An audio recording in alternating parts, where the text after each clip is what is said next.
রাত কয়টা বাজে এখন? নাকি দিন? জিগরার জানা নেই। মেয়েটা খিদার তাড়নায় উঠে বসলো। সিগারেটে পোড়ানো হাতটাও একটু একটু জ্বালা করছে। জানালার কপাট খুলতে কনকনে ঠান্ডা হাওয়া ভুরভুরিয়ে প্রবেশ করলো কক্ষে। জিগরা যেন মুহূর্তেই আইসক্রিম বনে গেল। তার শরীর কেঁপে উঠল। বাইরের পরিবেশ নীরব। এখনো রাত্রি চলমান। এখন বোধহয় মধ্যরাত নাকি শেষ রাত। কিছু তো খেতেই হবে। দরজা খোলার চেষ্টা করলে মেয়েটা বুঝতে পারলো বাইরে থেকে দরজাটা লাগিয়ে দিয়েছে। এমনটা করার কারণ কি? সে কি পালিয়ে যাচ্ছে নাকি? অদ্ভুত। চুপচাপ কম্পিউটারে জড়িয়ে শুয়ে পড়ল সে।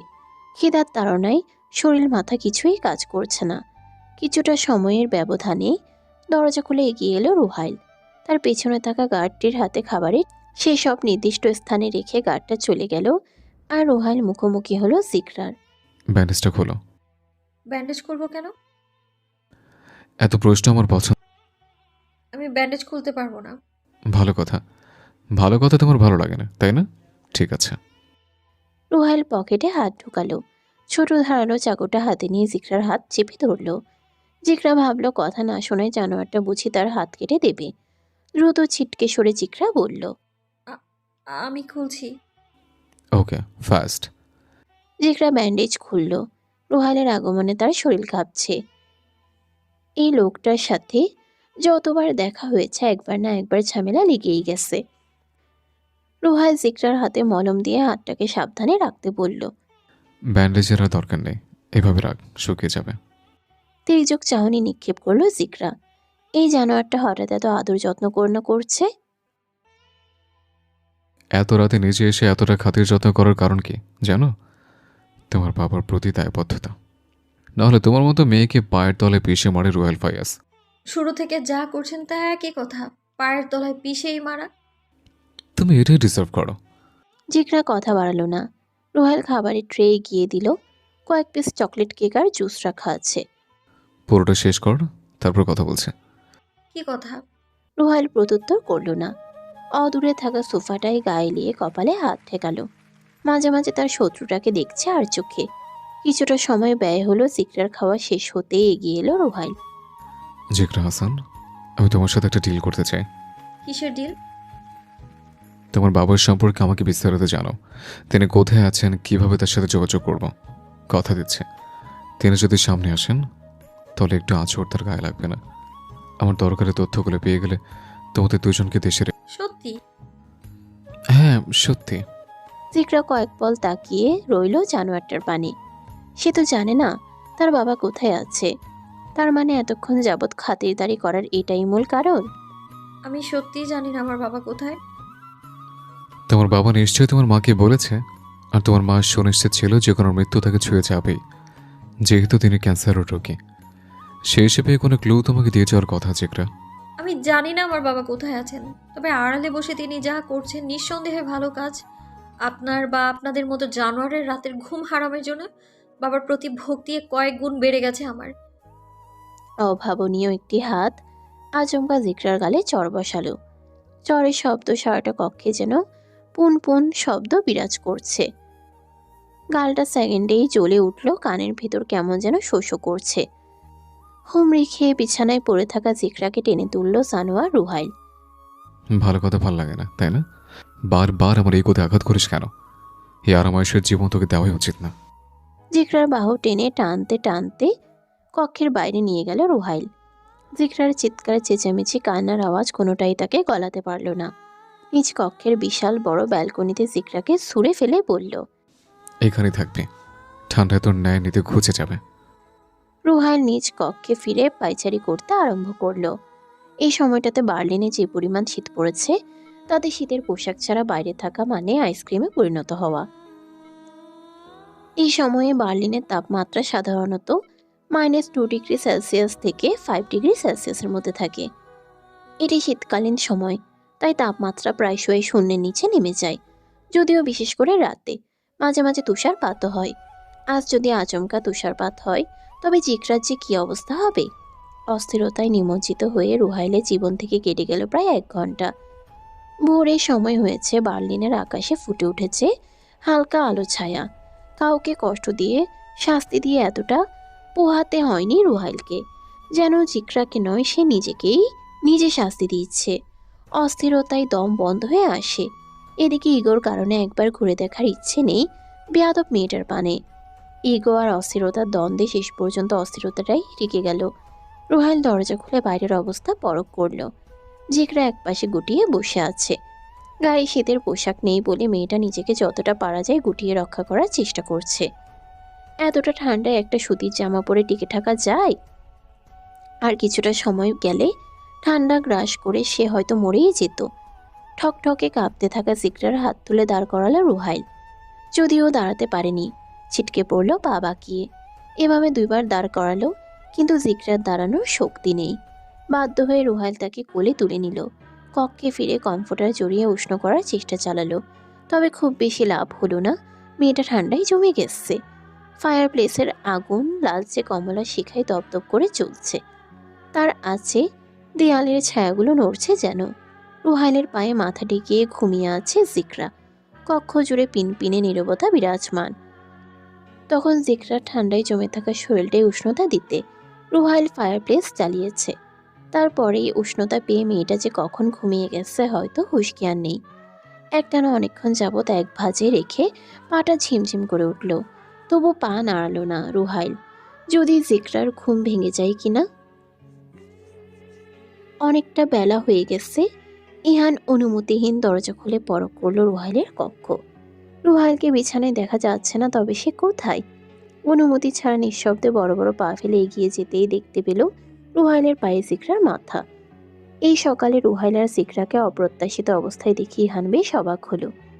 কক্ষে কেউ এসেছে ভেবে ষষ্ঠ ইন্দ্রিয় জানান দিল। রুহাইলের অতি দ্রুত মাথা হেলিয়ে দেখার চেষ্টা করলো কে এসেছে।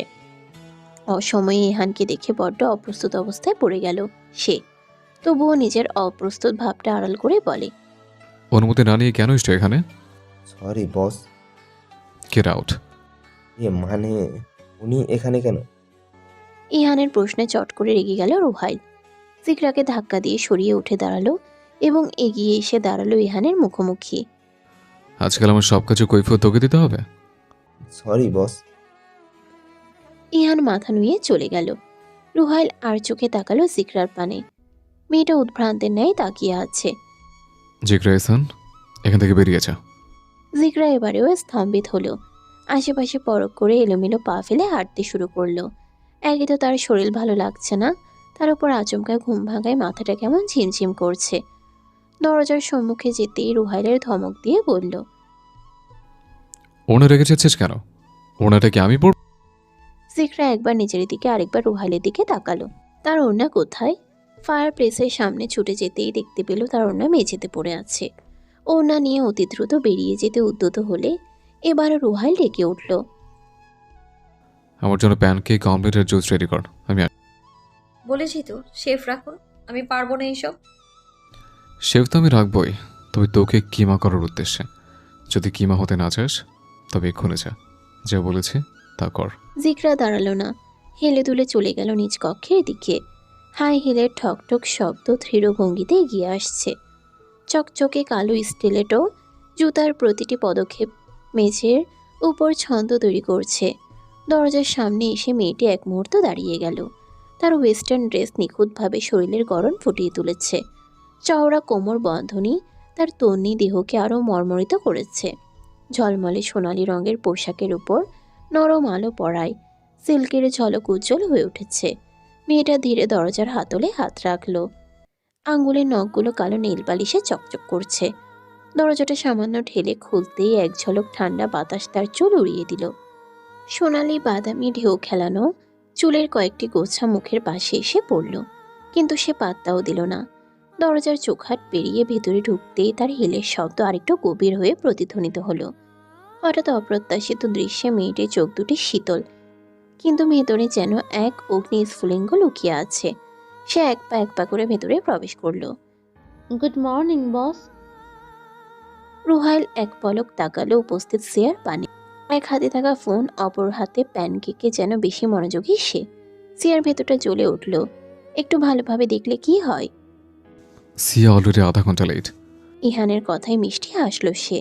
রুহাইলের পাশে দাঁড়িয়ে থাকা জিকরার পানে তাকিয়ে বলল, Who is she? She is my Barbie. ফোনের দিকে তাকিয়ে বলল রুহাইল। বারবি নামটা শুনতে ইহান যতটা চমকালো, সেই সাথে অপ্রস্তুত হলো জিকরা। সিয়া তৎক্ষণাৎ ঠোঁট চেপে হাসি আটকে বলল, এই মেয়েটা বারবি? মজা করছেন বস?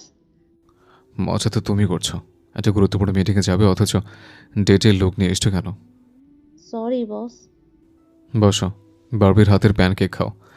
যদিও মজা হয়নি তবুও খাও, কেননা বারবি বানিয়েছে বলে কথা। জিকরা অপ্রস্তুত হয়ে পড়ল। তার মানে প্যানকেক মজা হয়নি? তাহলে জানোয়ারটা গোগ্রাসে গিলল কেন?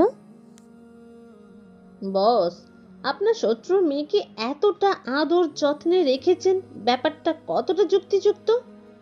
আমার যুক্তির হিসেব নিতে এসছো? Sorry boss. সিয়া, নিচের কাছে মন দাও। অন্যকে নিয়ে ভাবতে গিয়ে অলরেডি ঠোঁটের বাইরে লিপস্টিক ছড়িয়ে পড়েছে।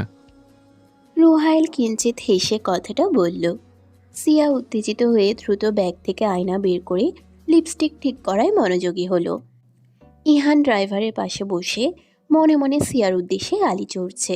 এই মেয়েটা কোনো গ্যাংস্টার দলে কাজ করার যোগ্যতা রাখে? C20 গ্রুপের সদস্য সে, তাকে হতে হবে স্ট্রং পাওয়ারফুল, অথচ মেয়েটা রুহাইলের দৃষ্টি আকর্ষণে ব্যস্ত। এবার ঠিক আছে? হুম, আমাকে কেমন লাগছে বস? কেমন লাগছে তা আমি বলে লাভ কি? যার জন্য তোমাকে পাঠাচ্ছি তার চোখে লাগলেই হয়। সিয়া শব্দ করে শ্বাস ছাড়ল। এই রুহাইলের মন রক্ষার্থে তাকে যে আর কি করতে হবে। আজ একজন গ্যাংস্টারের বেড পার্টনার হতে চলেছে সে, যদিও এর পেছনে তাদের বড় উদ্দেশ্য জড়িয়ে।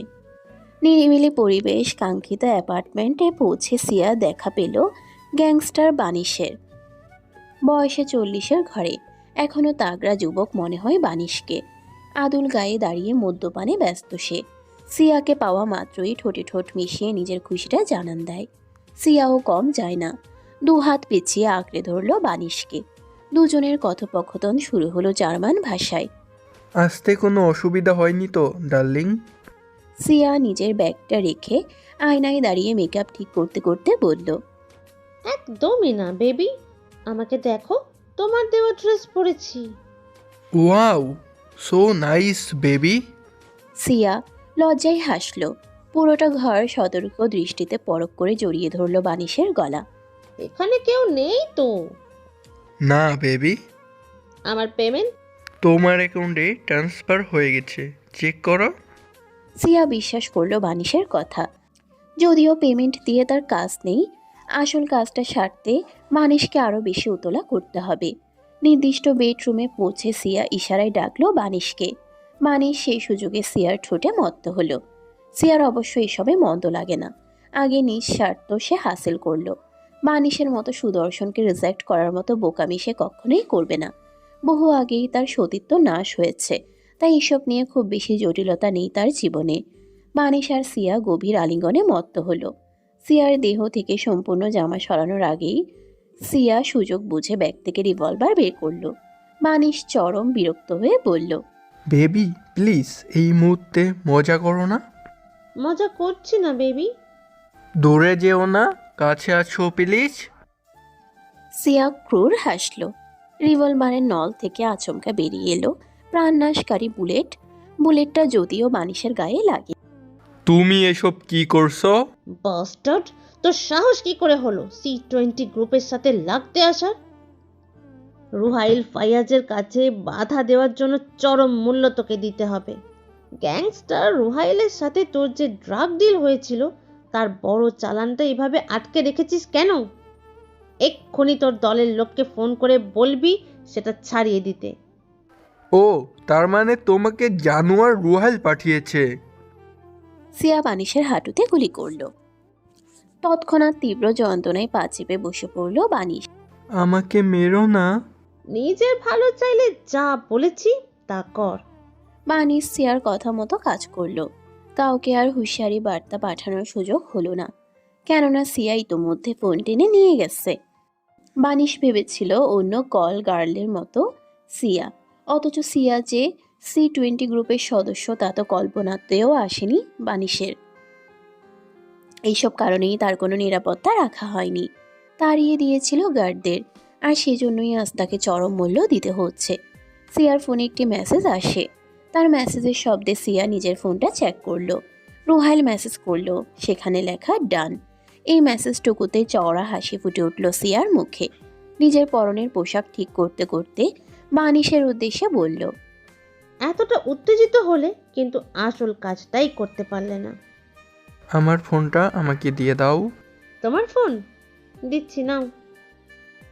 সিয়া ফোন এগিয়ে দিল, তবে মানিশের হাতে দিল না, বরং ফোনটাকে পাশে ছুঁড়ে ফেলে সেখানে পরপর বেশ কয়েকবার গুলি করলো। নিজেকে প্রস্তুত করে বানিশের কপালে দেদারসে শুট, তারপর বুকে এভাবে সারা শরীর ঝাঁঝরা করে তবেই ক্ষান্ত হলো মেয়েটা।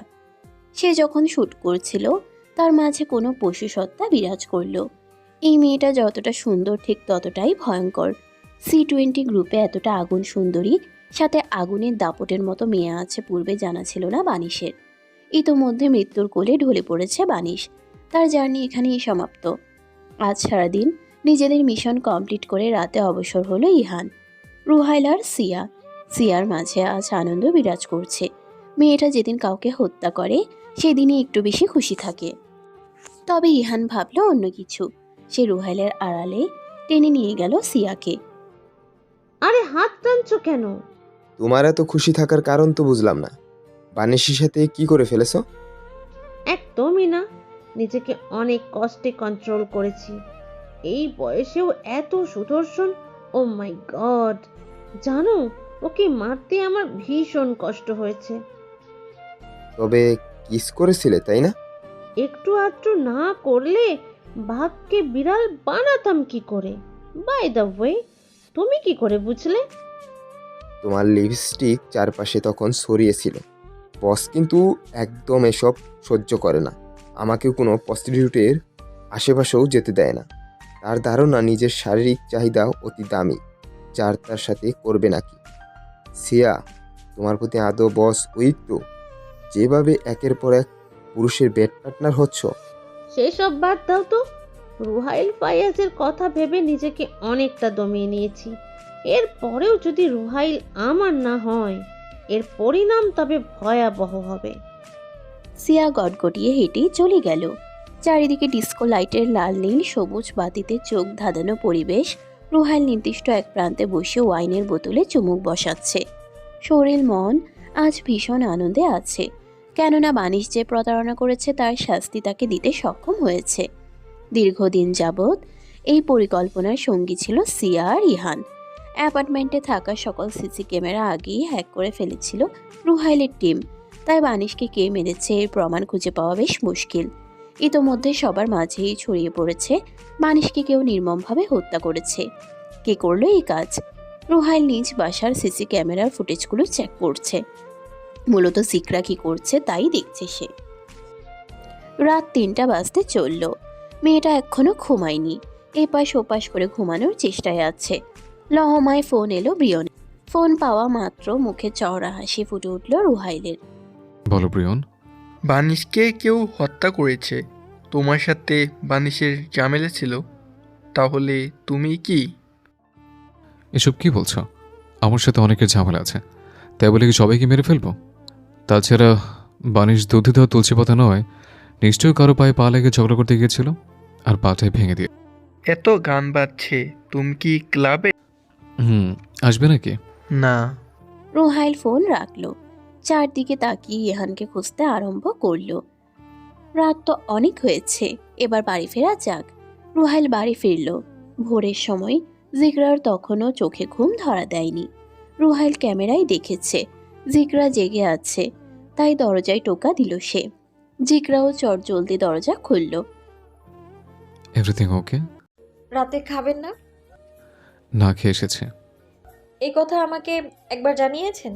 দুপুরে রান্না করলাম, সেই রান্নাও পড়ে আছে। আমার কি রাতে কষ্ট হয় না? ব্রিয়ন কি বলেছে তোমার মনে নেই? তোমার উপর অত্যাচার চালাতে। এক কাজ করলেই তো পারেন, মেরে ফেলুন আমায়। আর এসব ভালো লাগছে না আমার। রুহাইল আচমকা জিগরার গলা চেপে ধরল। এতটাই শক্তভাবে ধরল এই বুঝি মেয়েটা দম আটকে মরে যাবে। ঠিক হলো, তাই জিগরা খামচে ধরল রুহাইলের হাত, কিছুতেই মেয়েটা নিজেকে ছাড়াতে সক্ষম হলো না। ধীরে ধীরে নিভে এলো তার প্রাণ প্রদীপ। শ্বাস প্রশ্বাসের আন্দোলন থেমে যাচ্ছে ধীরে ধীরে। জিগরার প্রাণ প্রদীপ যখন নিভু নিভু, তখনই তাকে ছেড়ে দিল রুহাইল। মেয়েটা নিজের নিয়ন্ত্রণ ধরে রাখতে পারল না, ছিটকে পড়ল মেঝেতে। যতটা পারা যায় শ্বাস টেনে নিজেকে স্থির করার প্রয়াস চলছে। রুহাইল হাঁটু ভেঙে বসলো এবং মুখ রাখলো জিকরার মুখের সামনে। চোখ খিচে থাকা জিকরা যখন পিটপিট চাহনি নিক্ষেপ করলো, তখন পুনরায় চমকে উঠল রুহাইল, একদম তার মুখোমুখি, অতি নিকটে। বদ লোকটার শ্বাস প্রশ্বাসের উষ্ণ বাতাসটুকু ছিটকে আসছে তার শরীরে। Barbie, do you feel good? এই প্রশ্নের উত্তরটুকু দিতে নিজেকে প্রস্তুত করলো জিকরা। জিভের সাহায্যে শুষ্ক ঠোঁট ভিজিয়ে বলে, এমন করলেন কেন? তুমি তো বললে আমাকে মেরে ফেলুন।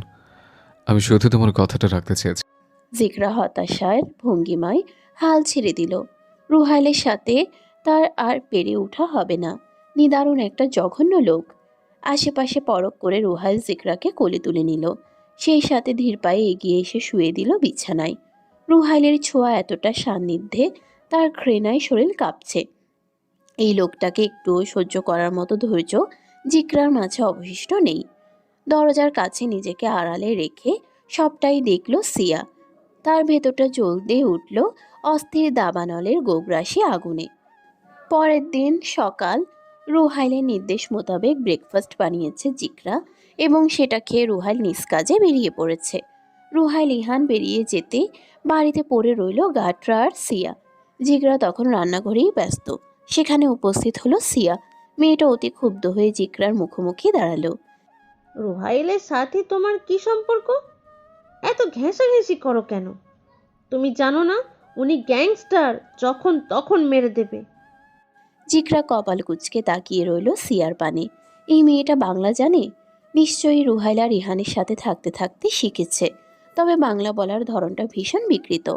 জিকরা একটা প্রশ্নেই বুঝে ফেলল সিয়ার মনে যে হিংসার গোগ্রাসে আগুন জ্বলছে, তা অবশ্য যে কেউ অতি সহজে টের পাবে। আচ্ছা, সিয়া কি রুহাইলকে পছন্দ করে? জিকরা নিজেকে দমিয়ে রাখতে না পেরে বলল, আপনি ওই জানোয়ারটাকে মানে রুহাইলকে পছন্দ করেন? আমি তাকে ভালোবাসি। জিকরার মন মস্তিষ্ক জুড়ে হঠাৎ বেজে উঠল দামামা। সিয়ার হিংসার আগুনটা আরো বাড়িয়ে দিতে সে নিজের কাজে মনোযোগী হয়ে বলে, আপনি ওনাকে পছন্দ করেন, উনি বোধহয় আপনাকে পছন্দ করেন না। দেখুন না, আমি হলাম শত্রুর মেয়ে, তবুও আমার কাছে কি চান উনি? সুযোগ পেলেই ঘেঁষে আমার সান্নিধ্যে থাকার অজস্র চেষ্টা। মুহূর্তে দমে গেল সিয়া। তবে রাগ একটুও কমল না, আগের চেয়েও রাগ বাড়ল বহুগুণে। জিকরা যে ছুরিটা দিয়ে ফল কাটছিল সেই ছুরিটা আচমকা চেপে ধরল জিকরার গলায়। সিয়া যে এমন কাজ করতে পারে তা গুণাক করেও ভাবনায় আসেনি। রুহাইলের আশেপাশেও যেন না দেখি তোকে। আমি থাকতে চাই না। উনি মিথ্যে বলে আমাকে এইখানে এনেছেন, জোর করে রেখেছেন, আবার জোর করে সান্নিধ্য পেতে চায়। আমি কি করব বলুন? এত এত গার্ডের মাঝে আমি কি পালিয়ে যেতে পারি? যদি নিজের ভালোবাসা ঠিক রাখতে চান, রুহাইলকে আপনার আয়ত্তে নিয়ে যান। উনি গতকাল আমায় কোলে তুলে, থাক আর বলবো না। সিয়া দু কদম পিছিয়ে গেল। রাগের দরুনে কিছুতেই স্থির হতে পারছে না। বেচারের অবস্থা দেখে জিকরা দারুণ চাল চালল। এবার সিয়া রেগে গিয়ে কোনো একটা পদক্ষেপ নিলেই হয়। ঠিক ভাবনা অনুযায়ী কাজ হলো। সিয়া নিজেকে সামলে বলে, তুমি এখান থেকে বের হতে চাও? হুম। ঠিক আছে, আমি তোমাকে বের করব। শুধু বের করলেই তো হবে না, আমাকে দেশে পৌঁছানোর ব্যবস্থা করে দিন। তাও করব। এই বাড়িতে আনাচে কানাচে সিসি ক্যামেরা কিভাবে কি হবে? আমাকে ভাবতে দাও। সিয়া গটগটিয়ে চলে গেল আড়ালে। জিকরার মুখে ফুটে উঠল চওড়া হাসি। সে তো স্বেচ্ছায় মেয়েটাকে রাগিয়ে দিয়েছে। এবার নিশ্চয়ই সিয়া তাকে রুহাইলের আড়ালে রাখবে, তাকে সাহায্য করবে, এই চার দেওয়াল থেকে মুক্তি করবে। প্রায় 1 ঘন্টা সময় অতিবাহিত হলো। জিকরা নিজের কাজ শেষ করে দেখা করলো সিয়ার সাথে। সিয়া, কিছু কি ভেবেছো নাকি? যা ভাবার ভেবেছি। শোনো তুমি, সিয়া তার ভাবনা অনুযায়ী সবটাই বলল জিকরাকে। যেহেতু সিয়ার কক্ষেও ক্যামেরা আছে, তাই জিকরার অতি নিকটে এসে ভাব জমিয়ে কথা বলল না। নিজের অবস্থান সতর্ক থেকে যতটা পারা যায় নাটক চালিয়ে গেল। জিকরা চলে গেল নিজের কক্ষে। কিয়ৎক্ষণ বাদে ভেসে এলো সিয়ার চিৎকার চেঁচামেচির আওয়াজ। মেয়েটা এতটাই জোরে চিৎকার করে যে গার্ডরা সবাই একে অপরকে ইশারায় বলল ভেতরে যাওয়া উচিত হবে কিনা। জিকরাও সিয়ার কক্ষে প্রবেশ করে চিৎকার করা আরম্ভ করলো। সিয়া একে একে সব গার্ডদের ডেকে আনলো তার রুমে। বাইরে পাহারা দেওয়া দুজন গার্ড, তারাও কৌতূহল দমাতে পারেনি বলে ঘরের ভেতরে প্রবেশ করে। সিয়া সবাইকে জার্মানির ভাষায় বোঝাচ্ছে টয়লেট থেকে সাপ উঠতে দেখেছে এবং কালো রঙের সাপটা নাকি তার রুমে প্রবেশ করেছে। সব গার্ডরা সিয়ার নিরাপত্তার উদ্দেশ্যে সাপ খুঁজতে ব্যস্ত হয়ে যায়, আর জিকরা সেই সুযোগে এক ছুটে নিচতলায়। মেয়েটার পা আর থামছে না। বাংলাদেশ থেকে আনা প্রয়োজনীয় জিনিসপত্রের ব্যাগটা নিয়ে ছুটছে লাগামহীন। বাড়ির সদর দরজা পেরিয়ে উঠোনে আসতেই রাজ্য জয়ের হাসিতে মেতে উঠল মেয়েটা। প্রয়োজনীয় কাজ সেরে বাসার উদ্দেশ্যে গাড়িতে বসলো রুহাইল। আজ ভীষণ ঠান্ডা পড়েছে। হাত মোজা পায়ে ওভারকোট দেখতে জানোয়ারটাকে ভীষণ সুদর্শন মনে হয়। ইহান মনমরা হয়ে বসলো রুহাইলের পাশে। বস, চলুন ফ্যাক্টরি থেকে ঘুরে আসি। আজ শরীর ভালো লাগছে না, কাল যাব। যাবো যাবো করে 1 সপ্তাহ পেরিয়ে গেল। তুমি একটু বেশি কথা বলো। ইহান চুপসে গেল। রুহাইল মনোনিবেশ করলো তার ফোনে হঠাৎ আসা একটি নোটিফিকেশনে। সে নড়ে চড়ে বসে তারপরেই চেক করলো বাড়ির সিসিটিভি ফুটেজগুলো। যখনই দেখলো জিকরা গেট খুলে ছুটে বেরিয়ে যাচ্ছে, তখনই রুহাইলের ভেতরটা ফাঁকা হয়ে গেল। গার্ডদের মাঝে একজনকে ফোন করলো দ্রুত। সিয়ার ভাষ্যমতে গেট থেকে বেরিয়ে হাতের বামের কিছুটা দূরে একটি লাল রঙের গাড়ি দাঁড়ানো আছে। সেই গাড়িতে জিকরাকে সাহায্য করার জন্য অপেক্ষা করছে একটি মেয়ে। জিকরা ও সিয়ার কথা মতো ছুটতে শুরু করে। জিকরা অনেকটা রাস্তা ছুটলো, এরপরেই দেখা গেল সেই লাল গাড়িটির। কাঙ্ক্ষিত জিনিসটি পেয়ে জিকরা হেসে ফেলল। ঠিক তখনই তার পেছন থেকে একজন গার্ড তাকে লক্ষ্য করে নির্দিষ্ট গান থেকে টেজার বুলেট ছুড়ে। মুহূর্তে সারা শরীর কাঁপিয়ে রাস্তায় হুমড়ি খেয়ে পড়ল জিকরা। অনুভব করলো তার শরীর অচল হয়ে পড়েছে।